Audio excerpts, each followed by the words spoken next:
First வந்து பார்த்திங்கன்னா நம்ம கிரே வந்து ஃபில்ட்ரு பண்ணிக்கலாம். ஏன்னா கிரே வந்து பார்த்திங்கன்னா அதிகமாக இருக்குது. கிரேவை ஃபில்ட்ரு பண்ணால் நமக்கு ஒரு சான்ஸ் கிடைக்கும்.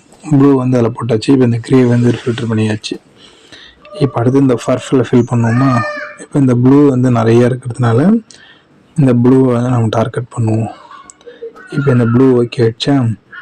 அதுக்கடுத்து நம்மளால இந்த ரெட்டு தூக்கி இதில் போட்டுடலாம். ஏன்னா ரெட்டு கொஞ்சம் நிறையா இருக்குது. ரெட்டு தூக்கி இதில் போட்டோம்னா ரெட்டு ஓகே ஆகிடும். இப்போ இந்த எல்லோவோட சேர்த்துட்டு இப்போ இந்த ஃபர்ஃபில் வந்து மறுபடியும் இதில் சேர்த்துக்கலாம். இப்போ வந்து எது அதிகமாக இருக்குன்னு யோசிப்போமா.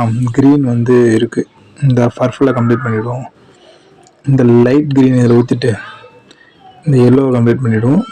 இந்த ரெட்டும் கம்ப்ளீட் பண்ணிவிடுவோம். இந்த க்ரீன் இதில் ஊற்றிடலாம். Light green. இப்போது ஹைலைட் க்ரீனும் கம்ப்ளீட்டு. இந்த லைட் க்ரீனும் கம்ப்ளீட்டு. இந்த ப்ளூவும் கம்ப்ளீட். அவ்வளோதான் ஃப்ரெண்ட்ஸ்.